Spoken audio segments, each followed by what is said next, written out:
सहना भवतु सहनौ भुनक्तु सह वीर्यं करवावहै तेजस्विनावधीतमस्तु मा विद्विषावहै। ॐ शान्ति शान्ति शान्तिः। So welcome back to one more session of the series on the Bhagavad Gita. We are in the middle of the 6th chapter, a remarkable exposition on dhyana. Of course, as with most other chapters of the Gita, several different concepts are brought about even in this chapter. It's not like that one chapter, although they have been given titles such as karma yoga or dhyana yoga or bhakti yoga or something like that. It is not merely talking about a single idea, or it is not like a textbook chapter which deals exclusively with a certain concept, or there is a certain gradation of ideas. It deals with so many things, and in the nature of a casual excuse ah, excuse me. So, in the nature of a casual conversation between friends, it has a variety of ideas and concepts that come in. So, now, yesterday we saw uh, some very nice verses about control of the mind and the method of meditation and so on.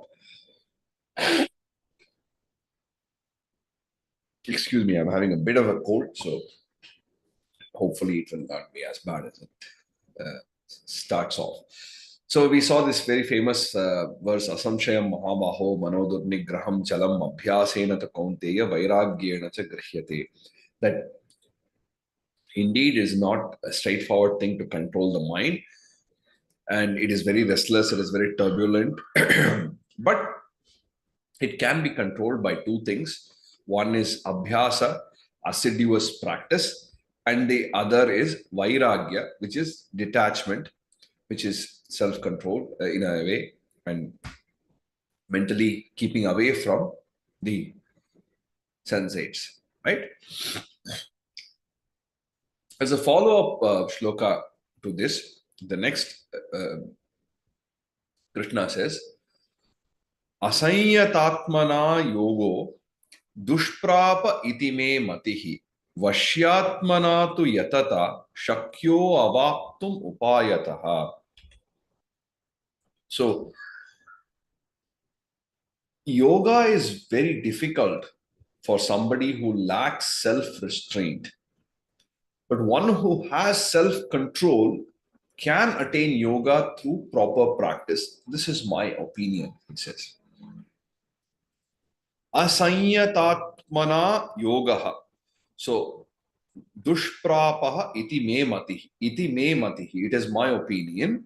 Yoga dushprapaha. Yoga is very difficult to attain when asanyata atmana, when the self is not under control. Asanyatatmana is when the self, there is no self restraint.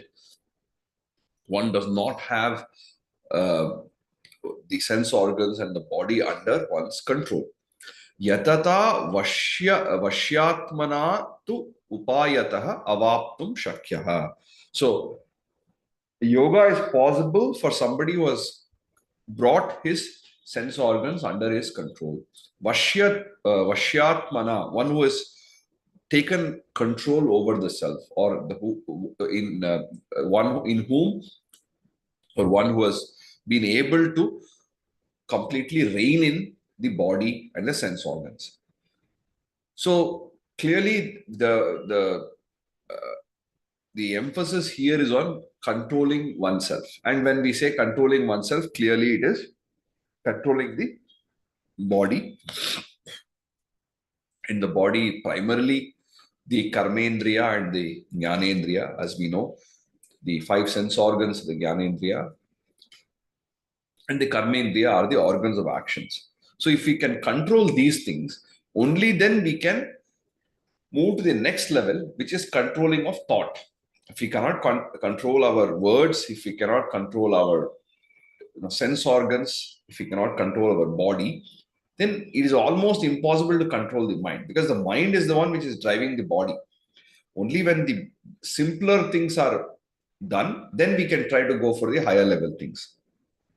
Somebody directly want to go and control the mind, it is not impossible, but it will be much harder. If somebody, without doing all the groundwork, suddenly they want to write a 10th standard exam or a 12th standard exam, it is not impossible. As long as you are 15 years or 18 years, whatever age, the government will allow you to write a 10th standard exam as a private candidate. But if you are not studied in a methodical manner all the different grades, suddenly to write a 10th grade exam or 12th grade exam is going to be a very big challenge, right? So self-control means controlling the body, the different organs of action and the sense organs. Then it can lead to control of the mind. That is what ultimately is our interest, right? To control the mind. Abhyasa and vairagya leads to control of the mind. That's what Krishna is saying. So he says it is possible provided you are taking steps towards self-control. So asanyatmana yogo. Asanyatmano yogo. Okay, you have mano in your text, fine, no problem. Dushprapa iti me matihi. Dushprapa iti me matihi. Pashyatmanatu yatata. Pashyatmanatu yatata. Shakyo vaptum upayataha. Shakyo vaptum upayataha. Fantastic. Then Arjuna has a doubt. Now, this is one of those chapters where the couple of times Arjuna stops Krishna and asks him some doubts. Maybe he is, keen to understand it better because of certain things are not clear. And I think in one of the earlier sessions I had mentioned that if we just look at the questions asked by Arjuna across the Bhagavad Gita, we can see the manner in which the maturity of Arjuna also improves, that he is also getting the benefit of the Gita Upadesha as it goes along. It is not like he's not convinced and suddenly in the 18th chapter he's convinced. Slowly he is getting convinced. And then later, I think Suresh ji even made a nice video with some of the important verses of whatever Arjuna is asking and put it together. So it's very interesting to observe. So in this chapter, Arjuna asked multiple questions. Here he says, Arjuna Vacha, Ayatihi Shraddhayopeto Yoga Chalita Manasaha Aprapya Yoga Samsiddhim Kam Gatim Krishna Gachati. What happens to a person, Krishna, who is sincere but lacks self-control when he strays from the right path and fails to attain perfection in yoga? Krishna, Shraddhaya Upetaha, one who is sincere, who is dedicated, Ayatihi Yogat Chalita Manasaha.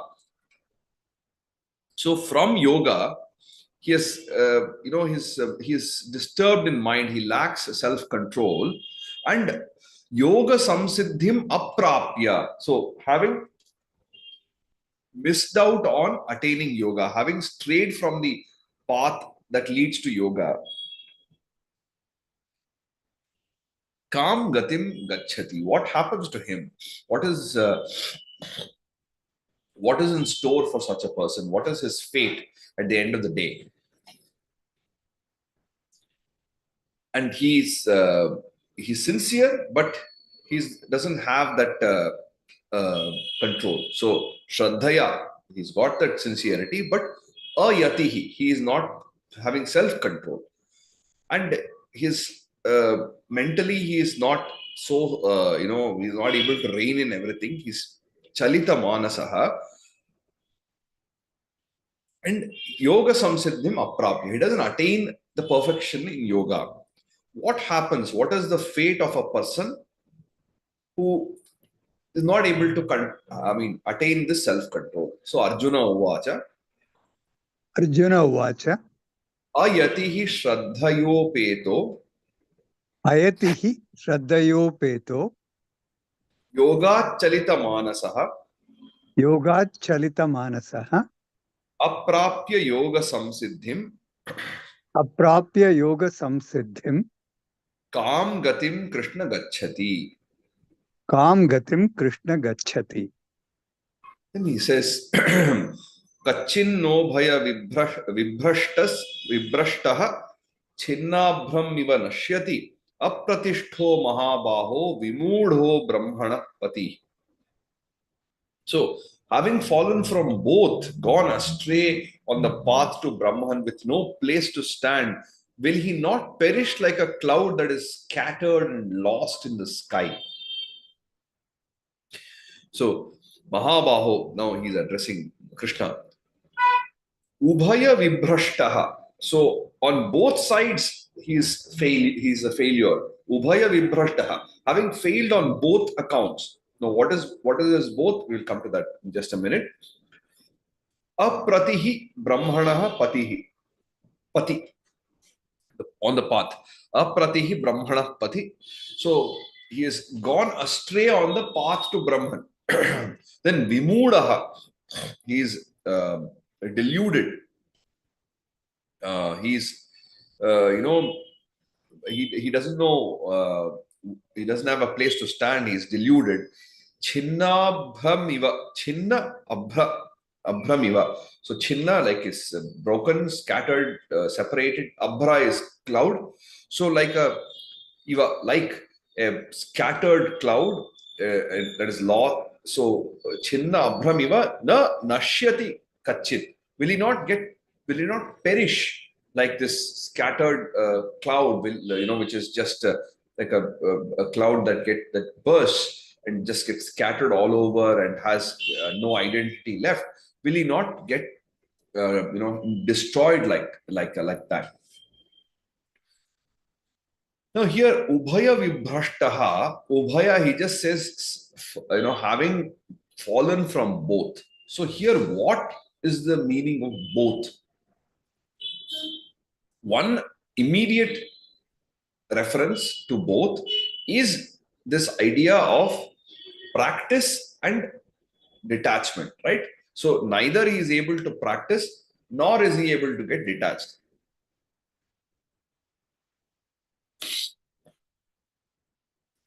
It may also refer to the material and the spiritual. The previous shloka, he says, he is sincere but lacks self-control. So, but he wants to try, he wants to give up, but he is not able to give up. So he tries to give up the material life, and improperly he follows the spiritual life.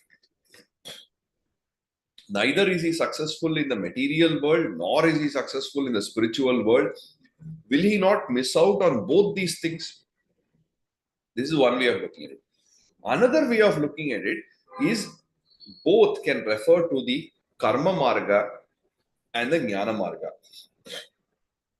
He has neither fully, gone deep in the karma marga, nor has he progressed in the jnana marga.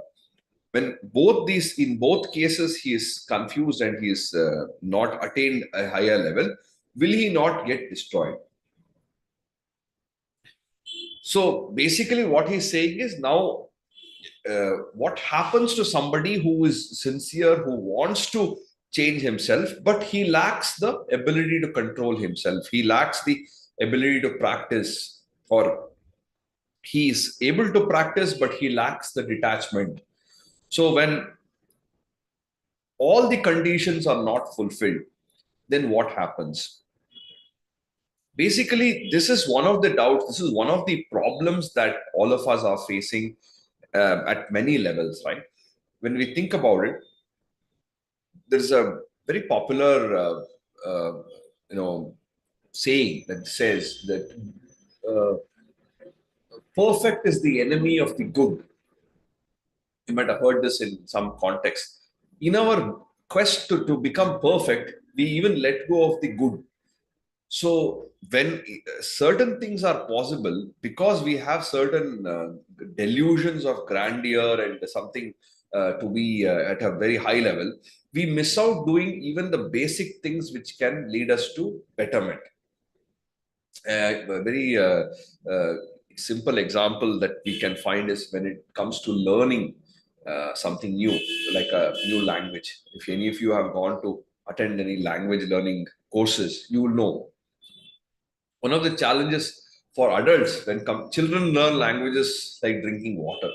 A 3-year-old kid, you put the kid in any part of the world, any environment, within 6 months it will learn that language without any difficulty.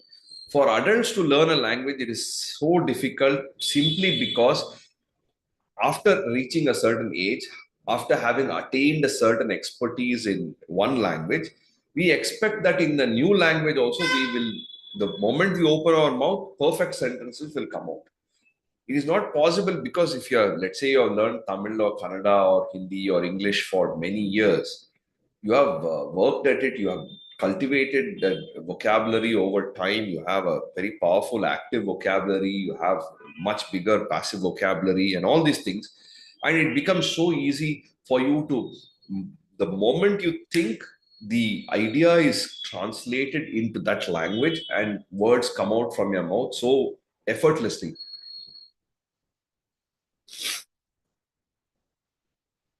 So the same thing, if you have to do it in another language which you are learning, let's say you're going to learn Spanish or German or Sanskrit or whatever, some new language, and you have to express the same ideas, you find it so difficult because you want to be perfect in every sentence. As an adult, as a child, they don't bother. You just keep speaking and you get corrected. You listen to the right usages over time and you pick up. But the reason why adults find it so difficult is because of this idea that, oh, I have to do it perfectly. So one of the questions that Arjuna is having, one of the layers of meaning we can see here is that, okay, I will try to do, but what if I don't attain that self-control? What if I don't attain that highest state? It will be like a total loss for me. It will be, will it not be a, with nowhere to stand, nowhere to go, will it not be in a dangerous place? This is basically the question is that. So then, of course, Krishna responds to that. But this good being the enemy of the perfect enemy of the good. This concept, I think, is what really we see in this shloka. So, Kachin no bhaya vibhrashtaha. I think Sureshji, you're on mute. Oh yeah, sorry. Tachinno bhaya vibrashtaha. Chinnabhramiva nashyati. Chinnabhramiva nashyati. Apratishto mahabaho. Apratishto mahabaho. Vimudho brahmana pathi. Vimudho brahmana pati. Then he says, Etanme samshayam Krishna chetum arhasya sheshatah tvad samshayasyasya chetana hyupapadyate. So only you can completely dispel this doubt, Krishna. Who else is better suited to answer my question? Krishna, etat me samshayam, this doubt of mine, asheshataha, without leaving out anything, completely, in all in all manners, completely, without leaving out anything, chetum arhasi. It is only you who can completely dispel my doubt. Only you who can absolutely clarify all the confusion that I have in my mind. Tvad anyaha hi asya samshayasya cheta na upapadyate. Nobody is better suited, na upapadyate. Nobody is uh, uh, more appropriately suited to answer my question other than you. You are the best person to answer this question. So by now he's very convinced about Krishna's wisdom. Etanme samshayam Krishna. Etanme samshayam Krishna. Chetumarhasya sheshatah. Chetumarhasya sheshatah. Tvad samshayasyasya. Tvadanyaha samshayasyasya. Chetana hyupapadyate. Chetana supapadyate. So then Krishna says, Sri Bhagavan Vacha, Partha Naiveha Namutra Vinashastasya Vidyate Nahi Kalyana Krit Kaschit Durgatim Tata Gachati. So, very, very nice shloka, very powerful, immediate response by Krishna. One who strives to do good never ends up in misery, whether in this world or beyond. He never perishes, my son. So he says, Partha, iha tasya vinashaha na eva vidyate. Amutra na. So neither here nor hereafter, neither in this world or beyond, will he end up in any misery, will he ever perish. Tata. It's interesting that he uses this word tata, which like almost like we say like my son. Although he's the contemporary, he's treating him like a younger person because he's asking this question. It's a endearment, you know. So Tata, Kalyana Krit Kaschit, a person who has auspicious intention and does good things, who strives to do good things, Durgatim na gachati he never ends up in misery. So again, the idea is very clear in Krishna's mind that whatever good, whatever noble activities are done, it will result in something positive. It will not result in something negative. So, if we take it from the point of view of moksha, the ultimate liberation, eternal, everlasting bliss, now that may be the ultimate goal. Moksha is the ultimate goal. There is no doubt about that. But if you fall short of moksha, that is not condemned in our tradition because all of us are striving to attain this moksha. All of us are striving to attain a sustained happiness in our lives. And not everybody can reach that. It is not a very straightforward thing to reach. At the same time, there is no urgency to reach moksha. It is not something that will be attained in 1 minute. So each person is allowed to work at his or her own pace. What is really important is somebody's sincerity of purpose and constancy of practice. So different people, based on their abilities, based on the support system they have, they will perform on different at different levels. But as long as somebody is on the right path, somebody is sincere in their purpose, and they are able to constantly progress on that path, eventually they will reach the goal. So let us say you are working in a company, and you have some colleagues who are from who are different ages. Somebody may have completed his PhD at age 25 and he's joined your company. Somebody else might have done that at 30. Somebody might have done it 40.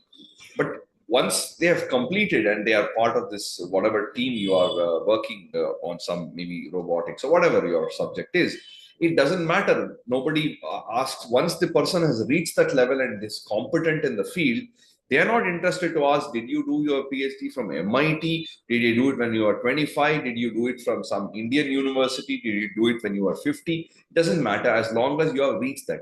So therefore, what is important is that people are sustaining on that path. And once you reach a state of moksha, it is immaterial because it is a timeless state. It is a state without any attributes. Right? So, this idea that everybody have their own speed and everybody have their own intensity of getting to the final stage. So even if you take a more practical example, let us say somebody who is in Bombay wants to go to Goa, or somebody from New York wants to go to LA. Now somebody, maybe you have the ability to have buy a flight ticket. It's very simple. You go and you reach the destination in few hours. But some people may be driving down from New York to Los Angeles. It's going to take a long time, but they're driving down. So as long as they're going west, they're going to reach Los Angeles eventually. Some people may not have a car, they may have to walk. Now, let's say you want to walk from Kanyakumari all the way up to Ayodhya. As long as you're in the right direction, as long as you are putting in, maybe 5 kilometers a day or 6 kilometers or 10 kilometers, depending on your ability, eventually you will reach Ayodhya. Eventually you will reach Kashi, wherever you want to go, right? So even though the speed may vary and the intensity may vary, if the direction is right, if you're on the right path, if you're having sincerity of purpose and you're having constancy of practice, you're progressing a little every day, every hour, every month, whatever measure that you have.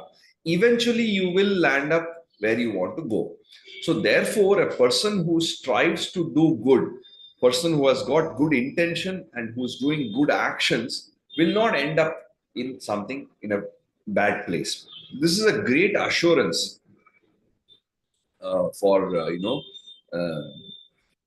for everybody that Krishna gives, because like yesterday also we were discussing, there is this notion that why do bad things happen to good people? There's is there justice in the world, is there honesty, and is there value for integrity and so on? But definitely we see from our own experience that in the larger scheme of things, there is value for integrity, there is value for honesty. A person who is maintaining high standards of integrity will be valued in his or her network, will be valued in his or her societal and familial environments. A person who is intelligent and honest and adhering to certain high standards of dharma will always be seen as a guide to people around him or her. It is not possible, because beyond a point, whatever one may have certain lower intentions and lower motives, beyond a point they will see that this person who is treading the right path is is able to do things right, is leading a better quality of life, and people eventually realize the value of this person. So this is a very nice verse, very optimistic, positive verse, and probably the only time when Krishna uses the word Tata, when he is referring to Arjuna, like it's a kind of endearment, like where Dr. Sri Krishna just was ping me. So he's like saying, when we talk to somebody, we say, "Yenappa, hey, yeah." Although Appa means father, but when you talk to even friends, or we say Yenamma, Yen Samachara, which is basically like a form of endearment or a connectivity to that person. So that in that sense, he uses the word Tata. Okay. So Sri Bhagavan Vacha, श्रीभगवानुवाच Partha Naiveha Namutra, Partha नैवेह नामुत्र Vinashastasya Vidyate, विनाशस्तस्य विद्यते Nahi Kalyanakrit Kaschit, न हि कल्याणकृत् कश्चित् Durgatim Tata Gachati. दुर्गतिं तात गच्छति.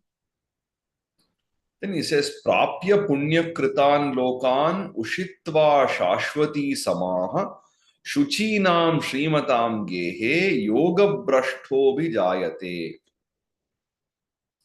So, one who falls short of perfection in yoga reaches the world of the righteous, dwells there for a very long time, and is reborn in the house of the pious and the wealthy. Then it's connected to the next one. He says, Athava yoginam eva kule bhavati dhimatam etadhi durlabhataram loke janma yad idrisham. Etad etadhi durlabhataram loke janma loke janma yad idrisham. Or he may be born into a family of yogis who are endowed with wisdom, but such a birth is very rare in this world. So let's go back to this. Okay. So Prapya Punya Kritan Lokan. So having attained the world of the righteous. So Prapya Punya Kritan Lokan, Ushitva Shashvatihi Sama, Ushitva Shashvatihi Sama. So he dwells there for a very long time. Shuchinam Srimatam Gehe Yoga Bhrashtah Abhijayate. So a person who falls short, Yoga Bhrashta Abhija, so a person who falls short of yoga is born in a family of that is very pious. So Shuchi here, although literally Shuchi means pure or hygienic and pure, here it is more of the quality of Shuchitva, that is pure at heart and pious. And Srimatam Gehe, a very wealthy family in the house of a pious and wealthy person, is he's reborn in such kind of a environment, athava, or else dhimatam yoginam kule eva bhavati. So or else he is born in a family of extremely intelligent and wise yogis, in a family of yogis. Yat idrisham janma etat loke durlabhataram hi. However, such a birth is very, very rare in this world. Now, what is he really talking about? Now, he moves on to, from a very practical advice, he's moving on to the idea of rebirth. I think we had discussed about rebirth earlier as well, but this might be a good place to take a moment and try to examine this idea of rebirth. The traditional idea is that we have been in our present course of our life, we are doing certain activities that are very good, which are punya karyas. Then we are also doing certain activities that are not good, which are papa karyas. So depending on the individual, uh, either they do more punya karyas or they do more papa karyas. At the end of their life, depending on the punya and papa, they either go to naraka or swarga. Naraka, which is loosely can be called hell, is a transient place where people are punished for their bad deeds to the extent of the papa that they have done. Once the papa points are emptied, once he has served his sentence, like going to jail or prison, you've served your sentence, again you are reborn. Or if person has done more punya karya than papa karya, is sent to swarga, which loosely is a heaven. So there it's a lot of enjoyment and having a great time. And once you are finished your punya points, you are again reborn on this planet, and again you have a different life. You lead that life. In that life, you try to be better, maybe improve yourself, and then you again are going to spend more time in swarga. Then again you are reborn. In this manner, there's this cycle of birth and rebirth. Constantly there is birth and death, and then transient stay in swarga or naraka. Again there is birth and death, and so on. Now, how to get out of this cycle of birth and death is by attaining moksha, realizing the true nature of the universe, and attaining a state of eternal bliss and liberation. So then once somebody is out of this cycle, he attains that escape velocity, gets out of this orbit, then there is eternal peace and liberation. Now, there is no doubt that the idea of birth and rebirth is a belief, because as of now, we don't have any solid evidence to show that after the death of the person, he is going to this place, Swarga, Naraka. We don't know where these places are. We don't have any evidence. So until we get solid evidence for this, it is in the realm of belief. So I think it is, as of now, whatever information we have, to try and give a scientific framework for rebirth is not possible, because we don't have data, we don't have any information. So if somebody says, oh, I remember my previous birth, the chances are more that he is a charlatan rather than he is genuine, right? We have seen this many times. Now, because there is no way to examine it. We see so many times, even for example, in our day-to-day life, right? So when some well-known film star dies, the other younger film star would say, oh, when I had a last conversation with him, he said, you are the next person. After me, you are the king of whatever, Bollywood or Tollywood or anything.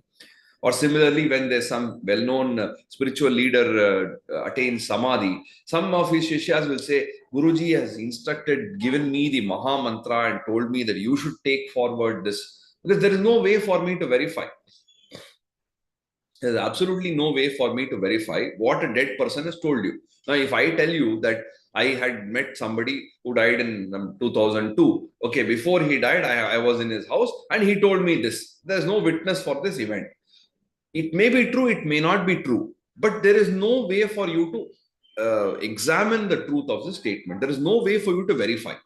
Unless that person has given a public statement or there is a video recording of this discussion, it's purely based on, how good my word is. That's all. So similarly, when it comes to rebirth and, punarjanma, I think it is in the realm of Adhi Daiva. It is a belief. As of now, tomorrow, if somebody comes up with some fantastic evidence and shows that the rebirth is true, then well, we have to accept it, and we will accept it. No problem. But as on today, as I'm speaking, we don't have any scientific evidence for it. Now it is a belief. But is it wrong? Is there something wrong to have a belief? Then, when we examine it from that point of view, as a belief, we realize that it has given solace to generations of people. Now, whenever something is not possible to accomplish in a particular lifespan, now an 80-year-old person has a dream to climb Mount Everest. Today, it may be possible with a helicopter and everything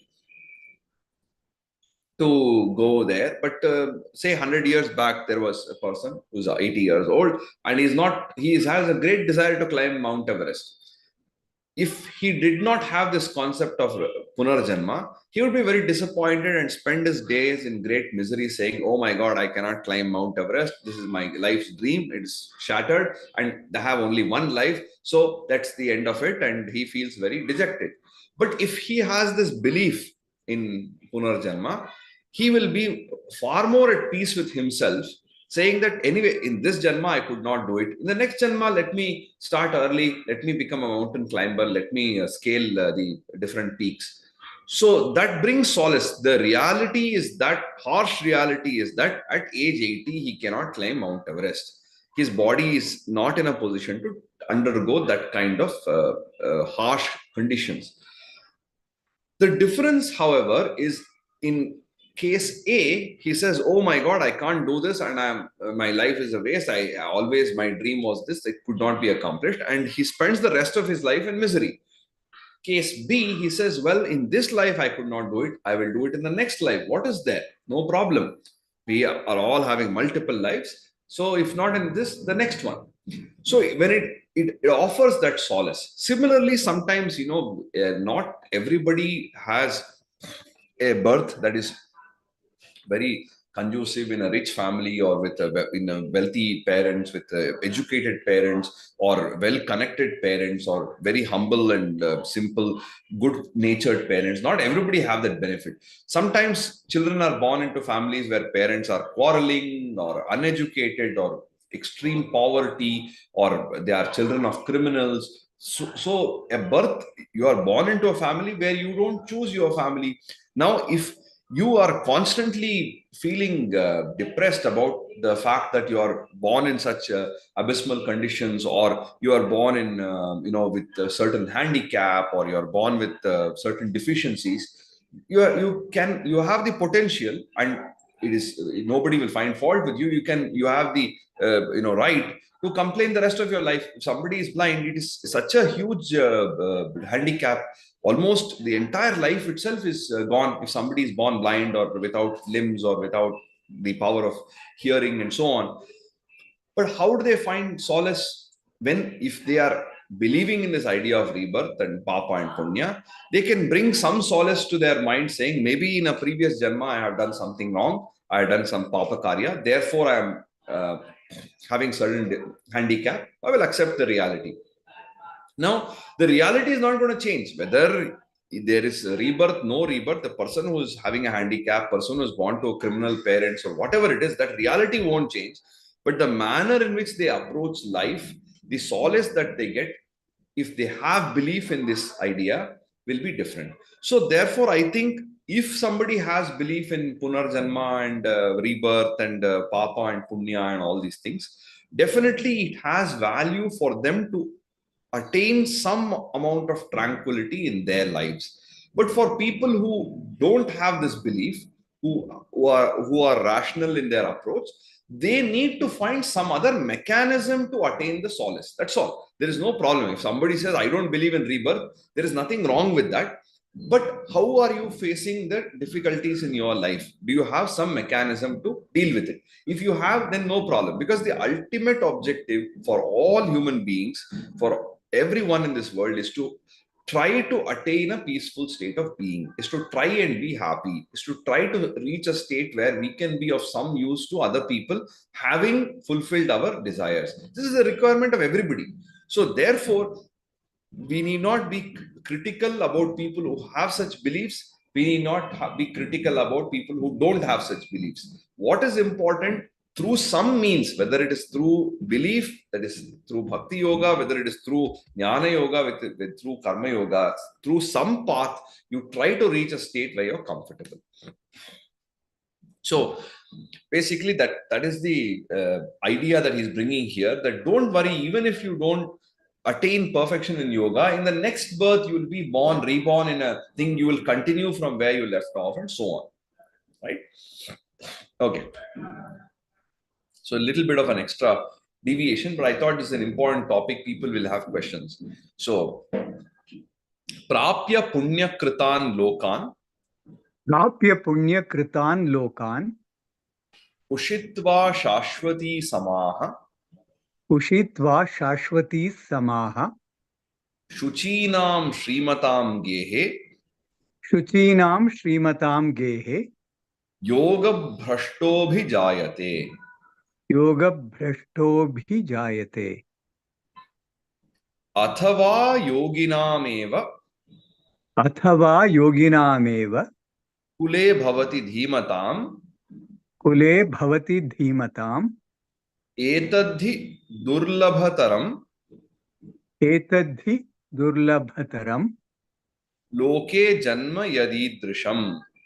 लोके जन्म यदीदृशम्. Then he says, Tatra tam buddhi samyogam labhate paurvadehikam yatate cha tato bhuya samsiddhau kuru nandana. So in the family of yogis that he is born into, he regains the knowledge that he had in his previous life. From there, he strives once again for perfection. Kuru Nandana, the joy of the Kurus, Saha, this person who was reborn in the family of yogis, right? Tatra tam paurvadehikam buddhi samyogam labhate. He regains the knowledge of his previous life. Tataha cha saha samsiddhau bhuyaha yatate. From there on, tataha samsiddhau bhuyaha, he yatate, he again strives once again for perfection. Now, again, this is more in the realm of belief than in the realm of rationality. Now, it is very clear that we are all not born with a clean slate. The Atman carries experiences from previous births, which to some extent influence the present life, for better or for worse, based on the nature of the experiences. Now, this is an idea, this is a belief that there is some remnant from the previous birth that are carried on.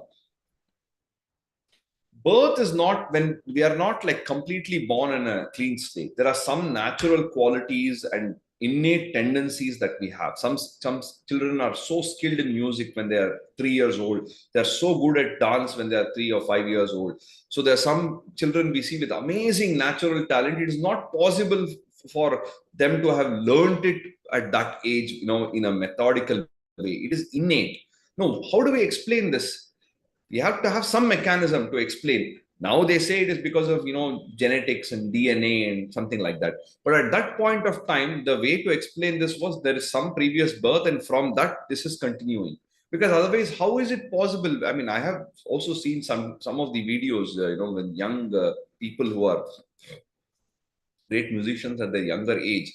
It is extraordinary, like Mandolin Srinivas or Kumar Gandharva, or even Salamat Nazakat when they are young kids. Even great artists, having spent so many years in music, may not be able to get that kind of tonality or that kind of creativity in raga delineation that is at the age of 10, which Kumar Gandharva had. So when you see this kind of thing, you are amazed. How is it possible when people who have been in the field of music for so many years are not able to do that? How are these young kids? Similarly, there was violin trio and Ravi Kiran and so many people are there. I mean, there are even today like Rahul Vellad and so many musicians. I mean, are there who are at the young age, they're able to do things which are very very hard. Right now, how do they get that? One is, of course, hard work and training under a good guru and all that. But so many kids around the world are undergoing the same training. So there is something to be said for innate ability, which cannot be explained. How does it happen? We don't know even today. So that idea is just at that point of time, they would have thought that this is a way to explain it. And like I said, any belief, as long as it has some utility, is definitely useful. So tatra tam buddhi samyogam. Tatra tam buddhi samyogam. Labhate paurvadehikam. Labhate paurvadehikam. Yatate cha tato bhuya. Yatate chatato bhuyah. Samsiddhau kurunandana. Samsiddhau kurunandana. Then he says, Purvabhyasena tenaiva hriyate hi avashopi saha. Hriyate hyavashopi saha. Jignasurapi yogasya shabda brahmati vartate. So all that past experience guides him on the path of yoga. He transcends the rewards gained by performing rituals by simply desiring to tread this path of yoga. So saha, he, avashaha api tena purvabhyasena eva hriyate. So all that previous experience from the previous birth, all that past experience, he is guided by that in this path of yoga. So this whatever he has learned in the previous birth is supporting him in this path of yoga. And yogasya jignasuhu, just the desire to tread this path of yoga, just the desire, the sustained interest in treading this path of yoga, jignasuhu api shabda brahma ativartatehi. So it is better, it is greater than this Shabda Brahma. So Shabda Brahma is Brahman in the form of Shabda, which is Veda. And here it refers to Vedic ritual and certain practices. So whatever rewards one gets from doing all these rituals, he goes beyond that, he transcends that. Because whatever rewards you can get from certain rituals are limited, whereas treading the path of yoga has the potential to take you beyond all these benefits, material, especially material benefits. This is again once more, like we saw in the second chapter, Krishna definitely values Veda, definitely values rituals and all the practices. However, he also emphasizes going beyond Veda, going beyond the ritualistic practices to attain the highest level, which is beyond everything. So when it comes to moksha, when it comes to jivan mukti, when it comes to that highest state of being, it has transcended all these things. That's why he says in the second chapter, right? Yavan artha udapane sarvata samplatodake tavan sarveshu vedeshu brahmanasya vijanata. A well is very useful. A well of water is very useful for all of us. But when there is a flood, when water is flowing freely everywhere, this well becomes superfluous. Similarly, Veda is very important for all of us. But once somebody attains Brahma Jnana, Veda also becomes superfluous. This is the remarkable strength of Sanatana Dharma, that they are not bound to a certain book, a certain scripture. The whole idea is to go beyond the scripture, go beyond the book. So, like when we are crossing a river, we need a boat. Without the boat, it becomes very difficult to cross the river. But once we have crossed the river, the boat becomes superfluous. We don't need to carry that boat with us. We can leave it at the shore and walk.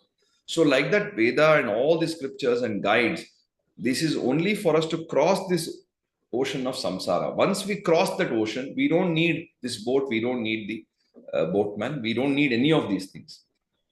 That doesn't mean we are disrespecting the boat, but we don't need to carry the boat with us because we are already, that it has, the use has been done. No longer we require that. With due respect, we will continue in our path without the requirement for boat. So that's what basically he's trying to say. So purvabhyasena tenaiva पूर्वाभ्यासेन तेनैव hriyate hyavashopi saha क्रियते ह्यवशोऽपि सः jignasurapi yogasya जिज्ञासुरपि योगस्य shabda brahmati vartate. शब्दब्रह्माति वर्तते.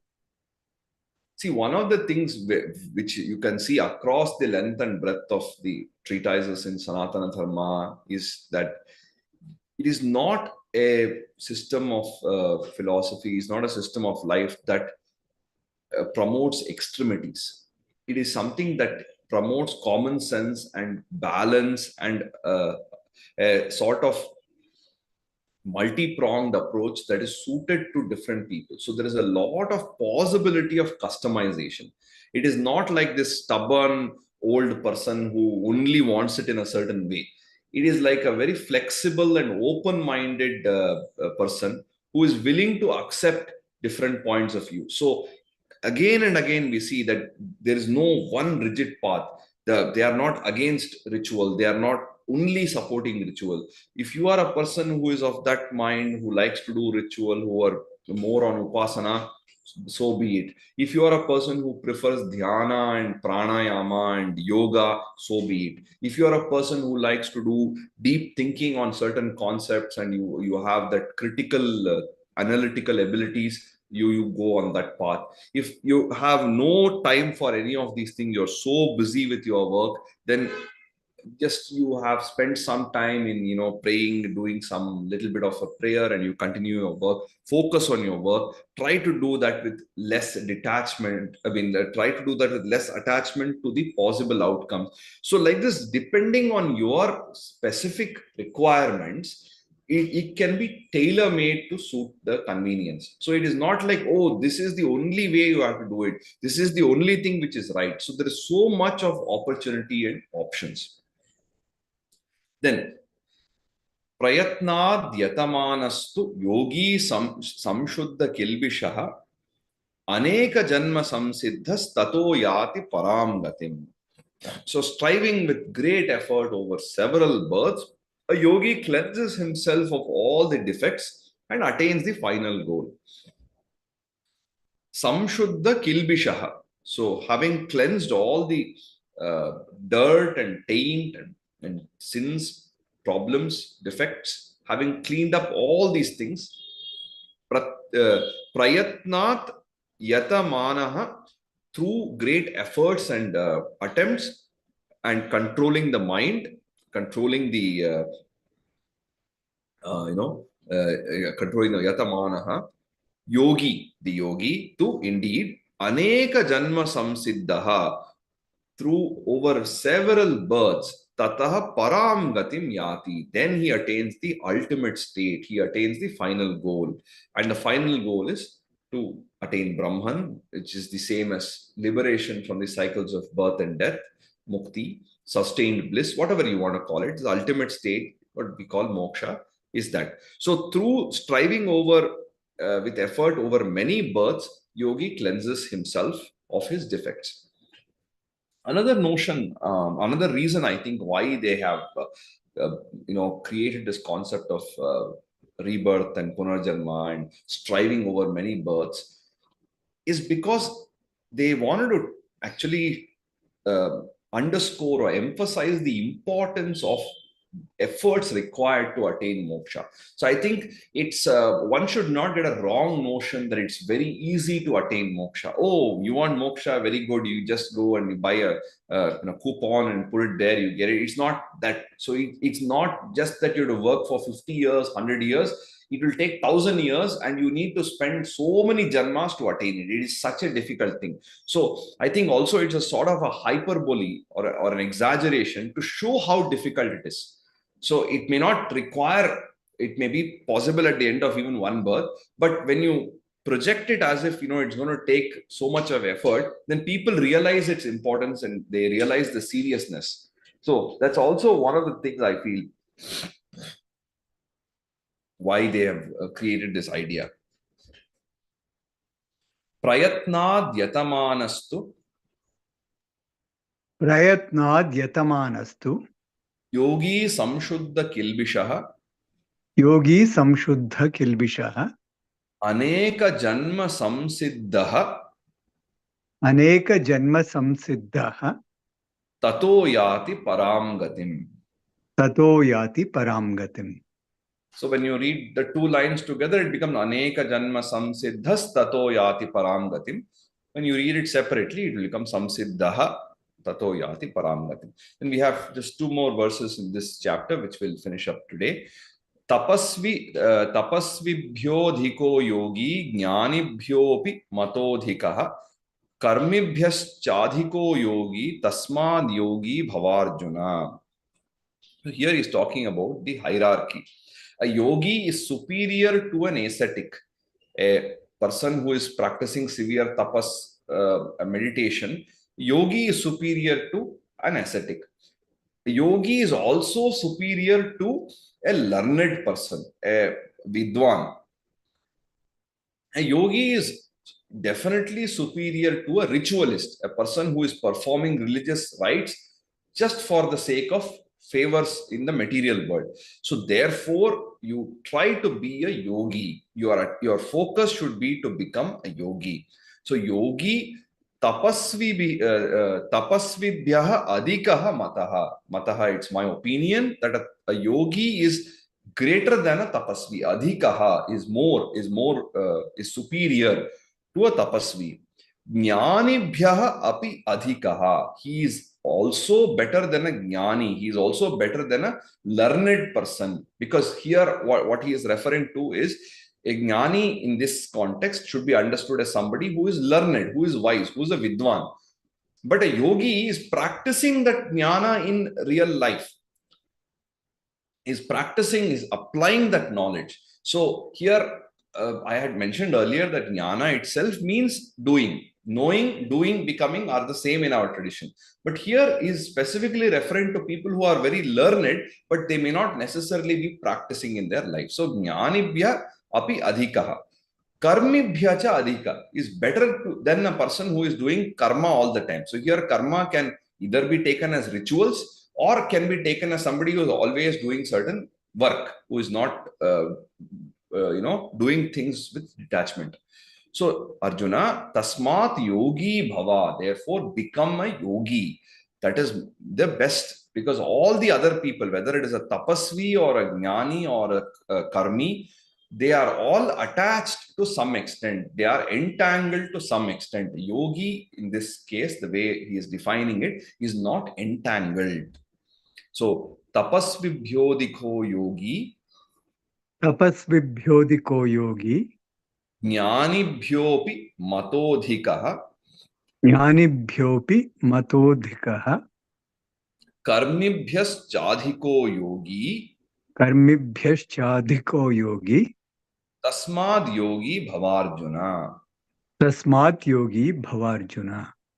Then finally he says yoginam api sarvesham madgatenantaratmana shraddhavan bhajate yomam same yukta tamo mataha. So among all the yogis, the most dedicated ones sincerely worship the Supreme with their minds immersed in the Supreme. So the most superior among the ascetics and the tapasvis and yogis, they are those whose thoughts are merged in the Brahman. They don't think about anything other than the Supreme. So, Sarvesham Yoginam api, among all the yogis, among all the people who are treading the path of yoga, yaha, those, Shraddhavan Madgatena, so with sincerity, who are worship me and who are aligned to me, Antaratmana Mam Bhajate, who sincerely worship me with their, with their hearts. Saha me yukta tamaha mataha. So they are, the ones who are truly dedicated and immersed in the Supreme. They are the most superior ones. So yoginam api sarvesham. You're muted, Sorry, Suresh. yeah. Yoginam api sarvesham Madgatena antaratmana madgaten antaratmana Shraddhavan bhajate yomam shraddhavan bhajate yo mam Same yukta tamo mataha. same yukta tamo mataha. Thank you, Sureshi, for citing. And so I think Thank you. with this, we come to the end of the sixth adhyaya. Tomorrow, we'll spend some time to revisit the sixth chapter and then also possibly look at some questions. So there is one question. Is it true that an unborn chooses his family depending on what goals and desires he needs to fulfill in his life? Let me just copy this. Is there a way to... okay, I think I'll just do a print screen. Okay. So there is one question from Arjun. So which I'll bring it up tomorrow because we're already running out of time. Please send me, by WhatsApp or by email if you have any questions. Then we can bring it up tomorrow, and then we can look at the overview of the sixth chapter. And if time permits, we can start the seventh chapter. Thank you so much. Om Tat Sat. Thank you. Namaste. Namaste. Thank you very much. Om Tat Sat. Namaste. Thank Thank you, Hariji.